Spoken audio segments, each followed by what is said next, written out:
A memorandum from the Office of the Regional Health Officer Region 4, seen by the newsroom, stated that all staff must present proof of vaccination or present a negative PCR COVID-19 test every 3 days.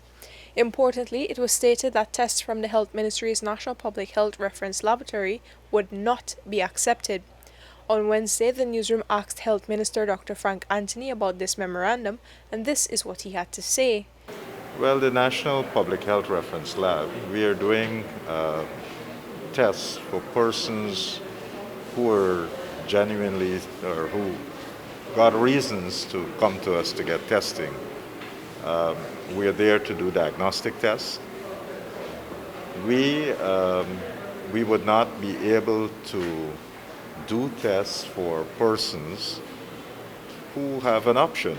One, they could easily go and get a vaccine.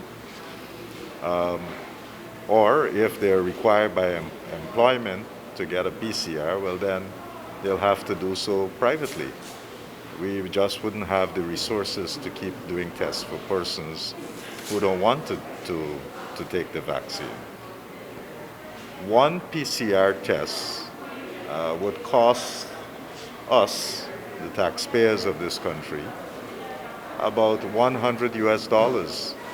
So every time somebody comes to do a PCR, it is causing the taxpayers of this country $100. The vaccines are far cheaper and they protect people. So people have an option. If you don't want to get a vaccine, well then go privately and get your PCR done, and you can present that as is required by your employer.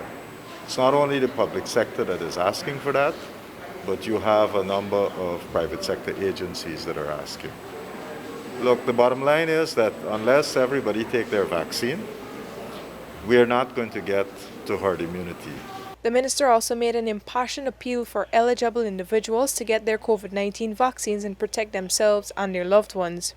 Importantly, he said that the new Delta variant of SARS-CoV-2, which is the virus that causes the disease COVID-19, would easily overwhelm the local health system, as it has been doing abroad.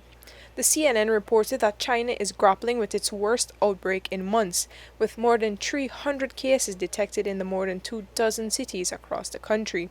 Since the initial outbreak in early 2020, this is the most cases. Meanwhile, according to the latest data from the Center for Disease Control and Prevention in the United States, more than 90% of the new coronavirus infections across the U.S. are from this Delta variant. Reporting for the newsroom, I am Vishani Raghavir.